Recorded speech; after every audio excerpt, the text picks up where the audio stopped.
সর্বনাশ হয়ে গেছে আল্লাহ গো। যারা আমগোর সাথে সম্পর্ক রাখতে চায় না, আমরাও তাগোর সাথে। হ্যালো বন্ধুরা, আশা করি সবাই ভালো আছেন। জনপ্রিয় নাটক সত্যের মৃত্যু নেয়ের গল্প এখন এক চরম উত্তেজনাপূর্ণ মোড়ে এসে দাঁড়িয়েছে। একদিকে আলাউদ্দিনের জেলবাস, আর অন্যদিকে সালাউদ্দিন ও আমেনার জীবনে নতুন ঝড়। সব মিলিয়ে আগামী পর্বে কি ঘটতে যাচ্ছে চলুন জেনে নেওয়া যাক মাত্র 2 মিনিটে। গত পর্বে আমরা দেখেছি মঈন এবং বড় ভাই শেষ পর্যন্ত 10 লক্ষ টাকার চেক দিয়ে আলাউদ্দিনের আপোসনামা ও জামিনের ব্যবস্থা করছে, কিন্তু জামিন হতে এখনো দিন 7 সময় লাগবে। এরই মধ্যে আলাউদ্দিনের মা নতুন চাল চালছেন। আলাউদ্দিন জেল থেকে বের হওয়া মাত্রই ফাতেমাকে ডিভোর্স দিয়ে নিজের পছন্দের মেয়ে আসিয়ার সাথে তার বিয়ে দেওয়ার পাকা পরিকল্পনা করে ফেলেছেন তিনি। আগামী পর্বে আমরা দেখতে পাব আলাউদ্দিন জেল থেকে ছাড়া পেয়েই মায়ের এই অন্যায় সিদ্ধান্তের মুখোমুখি হবে।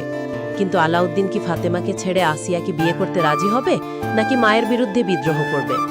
অন্যদিকে ক্ষুধার্ত সালাউদ্দিনকে তার মা যেভাবে ভাত না দিয়ে তাড়িয়ে দিয়েছে তা নিয়ে আমেনা চরম ক্ষুব্ধ।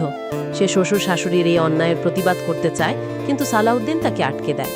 সালাউদ্দিন সবসময় স্ত্রীর অনুরোধের চেয়ে বাবা মায়ের আদেশকে বড় মনে করে, যা আমরা হুউরের সাথে তার কথোপকথনেও দেখেছি। কিন্তু আগামী পর্বের আসল টুইস্ট লুকিয়ে আছে শেষের সেই ভয়ানক দৃশ্যে, যেখানে আমেনা গভীর রাতে সালাউদ্দিনকে ডাকতে গিয়ে চিৎকার দিয়ে ওঠে এবং বলে, আল্লাহ গো, সর্বনাশ হয়ে গেছে। আগামী পর্বে প্রকাশ পাবে সালাউদ্দিনের আসলে কি হয়েছে। সালাউদ্দিন কি হঠাৎ গুরুতর অসুস্থ হয়ে পড়েছে, নাকি তার কোনো বড় দুর্ঘটনা ঘটেছে? এই ঘটনা পুরো পরিবারকে বড়সড় ঝাঁকুনি দেবে। এদিকে শাশুড়ি আম্মা রাফিয়াকে সালাউদ্দিনের বাড়িতে পাঠাতে একদমই নারাজ। রাফিয়া ও সাগরকে বাড়ি থেকে এক প্রকার তাড়িয়ে দেওয়া হয়েছে, কিন্তু বড় ভাবির কথায় রাফিয়া এখন অনেকটাই সচেতন।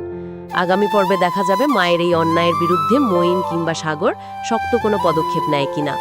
বন্ধুরা, সালাউদ্দিনের এই রহস্যময় সর্বনাশ এবং আলাউদ্দিনের জোরপূর্বক দ্বিতীয় বিয়ে, সব মিলিয়ে সত্যের মৃত্যু নেই নাটকের আগামী পর্ব হতে যাচ্ছে দারুণ রোমাঞ্চকর। আপনার কি মনে হয় সালাউদ্দিনের ঠিক কি হয়েছে? কমেন্ট করে ঝটপট আপনার মতামত জানিয়ে দিন।